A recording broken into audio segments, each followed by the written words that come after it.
اعوذ باللہ من الشیطان الرجیم، بسم اللہ الرحمن الرحیم۔ سورہ مرسلات، یہ قرآن پاک کی 77 نمبر کی صورت ہے، مکی صورت ہے، اور اس کی پہلی آیت کے لفظ مرسلات کو اس سورہ کا نام بتا دیا گیا ہے۔ اس سے پہلے کی دو صورتیں سورہ قیامہ اور سورہ دہر، اور اس کے بعد کی دو صورتیں سورہ نبا اور سورہ نازعات ایک ہی مضمون یعنی قیامت اور آخرت پہ مبنی ہیں، بس بتانے کا انداز مختلف ہے کہ اہل مکہ کو ذہن نشین کرایا جا رہا ہے۔ یہ مکہ کے ابتدائی دور کی صورتیں ہیں۔ پہلی 7 آیتوں میں ہوا کے نظام کے بارے میں قسم کھا کے اس کائنات کے نظام ہوا کو گواہ بنا کے کہا جا رہا ہے کہ قیامت کے بارے میں جو خبر رسول اللہ صلی اللہ علیہ وسلم دے رہے ہیں وہ یقیناً آ کر رہے گی، اور اہل مکہ بار بار کہتے تھے جس قیامت کے بارے میں تم ہمیں ڈراتے رہتے ہو اسے لا کر دکھاؤ تو مانیں گے۔ تو آیت 8 سے 15 تک میں اہل مکہ کے اس مطالبے کا جواب ہے، اور آیت 16 سے 28 تک میں مسلسل قیامت اور آخرت کے وقت پذیر ہونے کی دل، آیت 28 سے 40 تک میں منکرین آخرت کا انجام، اور 41 سے 50 تک میں ایمان لانے والوں کا انجام بیان کیا گیا ہے۔ آیت 1 سے 4 تک میں کہا جا رہا ہے قسم ہے ان ہواؤں کی جو پے در پہ نرم و خوشگوار چلتی ہیں، اور پھر جو آندھی بن کر زور سے چلتی ہیں، اور پھر ان کی کہ جو بادلوں کو پھیلا دینے والی ہیں، خوب پھیلانا، اور پھر ان کو پھاڑ کر جدا کر دینے والی۔ آیت 5 سے 7 تک میں کہا جا رہا ہے کہ پھر وہی لانے والے فرشتوں کی قسم، اور حجت تمام کرنے والے یا ڈرانے والے، یعنی جو فرشتے وہی لاتے تھے یا تو وہی کسی بھی الزام کو جو لگایا جا رہا ہوتا تھا اس کو کلیریفائی کرنے کے لیے اترتی تھی، یا پھر کوئی بات کو بتانے کے لیے اور آگاہ کرنے کے لیے، خبردار کرنے کے لیے اترتی تھی، تو پھر وہ لوگوں کے معافی مانگنے کا سبب بنتی تھی یا لوگ اس سے ڈر جائیں۔ الغرض ان تمام ہواؤں کی قسم اور ان فرشتوں کے جو کہ وہی لانے والے ہیں ان کی قسم کہ جس بات کا وعدہ تم سے کیا جاتا ہے یعنی وہ قیامت، وہ برحق ہے اور وہ ضرور پورا ہو کر رہے گا، اور قیامت برحق ہے جو کہ آ کر رہے گی۔ آیت 8 سے 15 تک میں قیامت کا بیان کیا جا رہا ہے کہ پھر ستارے جب مٹا دیے جائیں گے، یعنی ستارے بے نور ہو کر گر جائیں گے، اور آسمان کھول دیا جائے گا، یعنی آسمان کے دروازے کھول دیے جائیں گے، اور جب پہاڑ ریزہ ریزہ کر دیے جائیں گے، اور جب پیغمبروں کے حاضر ہونے کا وقت آ جائے گا تو کوئی پوچھے کہ اس معاملے کو اس دن کے لیے کس لیے ملتوی کیا گیا ہے، فیصلے کے دن کے لیے، اور تمہیں کیا معلوم کہ فیصلے کا دن کیا ہے؟ اس دن جھٹلانے والوں کے لیے بڑی تباہی ہے۔ قیامت کا منظرنامہ پیش کیا جا رہا ہے کہ جب عالم بالا اور یہ سارا نظام کائنات جس میں ہر چیز اپنی حد میں اپنے مدار میں ہے اور ہر چیز کی حد قائم ہے، وہ سب کچھ دھرم برم ہو جائے گی، اور پھر تمام انبیاء علیہ الصلاۃ والسلام کے مقررہ وقت پر مقررہ وقت پر حاضر ہو جائیں گے اپنی اپنی امتوں پہ گواہی کے لیے۔ اور پھر کافروں کے جو بار بار سوالات ہوتے تھے کہ بار بار کہتے تھے کہ کس دن کے عذاب سے ڈراتے ہو، وہ لا کر دکھاؤ، یا یہ کہتے تھے کہ فیصلے کا دن کب آئے گا، تو یہ سب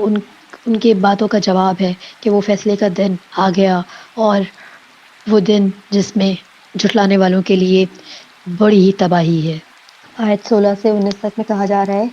کہ کیا ہم نے اس سے پہلے والوں کو ہلاک نہیں کیا، پھر ہم انہی کے بعد والوں کو انہی کے پیچھے چلتا کریں گے، اور ہم مجرموں کے ساتھ ایسا ہی کرتے ہیں، اور اس دن جھٹلانے والوں کے لیے بڑی ہی تباہی ہے۔ اللہ تعالیٰ نے تو پہلے کی بھی بہت امتوں کو ہلاک کر دیا، اور پھر ان کے بعد آنے والی امتوں کو بھی انہی کے پیچھے یعنی انہی کے جیسا ان کا انجام کریں گے، اور مجرم جو ہوتے ہیں اللہ تعالیٰ ان مجرموں کے ساتھ ایسا ہی سلوک کرتے ہیں، اور پھر جو لوگ روز جزا کو یعنی یوم آخرت کو جھٹلاتے ہیں ان کے لیے بڑی ہی تباہی ہے۔ آیت 20 سے 23 تک میں کہا جا رہا ہے کہ کیا ہم نے تمہیں ایک حقیر پانی سے نہیں پیدا کیا، پھر ہم نے اسے ایک محفوظ جگہ میں رکھا معلوم اندازے تک، بس ہم نے اندازہ کیا، بالکل درست اندازہ تھا، تو کیا ہم ہی خوب اندازہ کرنے والے ہیں۔ ان آیتوں میں انسان کے وجود کا احساس دلایا جا رہا ہے کہ کس قدر حقیر شے سے اور کس قدر ناتواں پیدا کیا گیا ہے، اور پھر انسان کو مرحلہ وار قوت و طاقت دی گئی ہے کہ تاکہ وہ اپنی صلاحیتوں کو برے کار لا کے اللہ تعالیٰ کی وحدانیت کو پہچان سکے اور اعتراف کر سکے اور عبادت کر سکے۔ آیت 24 میں کہا جا رہا ہے کہ مگر تباہی ہے ان کے لیے جو منکر ہیں اور جھٹلاتے ہیں، اور یہ انسانی تخلیق جو مرحلہ وار ہے وہ رب کائنات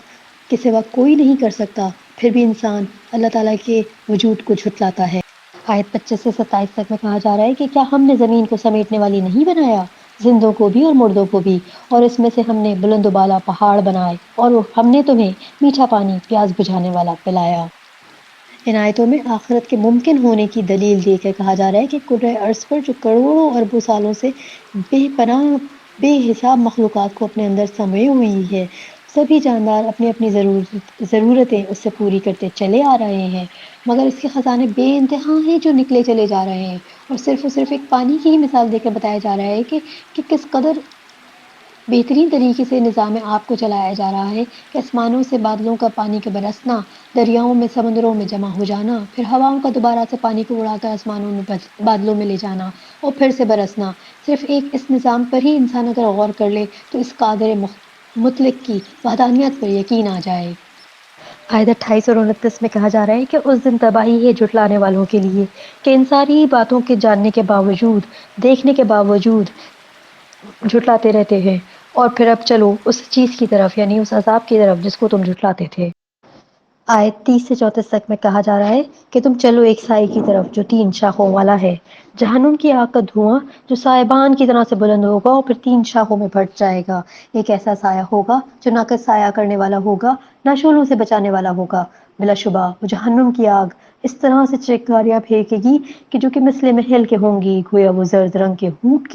اونٹوں کے برابر ہوں گی، اونٹوں کی طرح ہوں گی، اور اس روز تباہی ہے، بربادی ہے جھٹلانے والوں کے لیے۔ اللہم اجرنی من النار، اللہم اجرنی من النار، اللہم اجرنی من النار۔ آیت 35 سے 40 تک میں کہا جا رہا ہے کہ آج کا دن وہ دن ہے جس میں وہ کچھ نہ بولیں گے اور نہ ہی انہیں اجازت دی جائے گی کہ وہ معذرت کریں، کہ اس دن جھٹلانے والوں کے لیے بڑی ہی تباہی ہے۔ یہ وہ دن ہے جو فیصلے کا ہے، اور ہم نے تمہیں اور تم سے پہلوں کو بھی جمع کر لیا ہے۔ اگر اب اس عذاب سے بچنے کے لیے تمہارا کوئی داؤ تدبیر، کوئی ہیلا ہو تو چلا لو، اور اس دن تباہی ہے، بربادی ہے جھٹلانے والوں کے لیے۔ آیت 41 سے 44 تک میں ایمان والوں کا انجام بتایا جا رہا ہے کہ جو لوگ برائیوں سے بچے رہے اور خدا کی ناراضگی سے بچنے کے لیے برے کاموں سے بچتے رہے، ڈرتے رہے اللہ تعالیٰ سے، وہ متقی لوگ تھے، اور وہ لوگ گہرے اور ٹھنڈے سایوں میں اور چشموں میں ہوں گے، اور ایسے میووں میں ہوں گے جس کو وہ پسند کرتے ہوں گے اور خواہش کرتے ہوں گے، اور اللہ تعالیٰ ان سے فرمائے گا کھاؤ پیو مزے سے اور اپنے ان اعمال کے بدلے میں جو تم کیا کرتے تھے۔ بلا شبہ اللہ تعالیٰ نیک لوگوں کو ایسے ہی بدلہ دیا کرتے ہیں۔ آیت 42 سے 50 تک میں کہا جا رہا ہے کہ اس دن جھٹلانے والوں کے لیے ہلاکت و بربادی ہے۔ اب جھٹلانے والوں، کافروں، ظالموں دوبارہ سے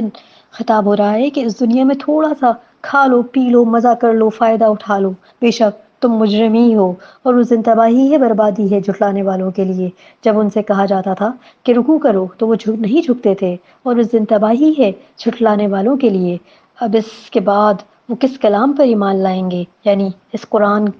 کے بعد اب کون سا کلام ہوگا جس کو وہ مانیں گے اور اس کے اوپر ایمان لا کر اس کے اوپر عمل پیرا ہوں گے۔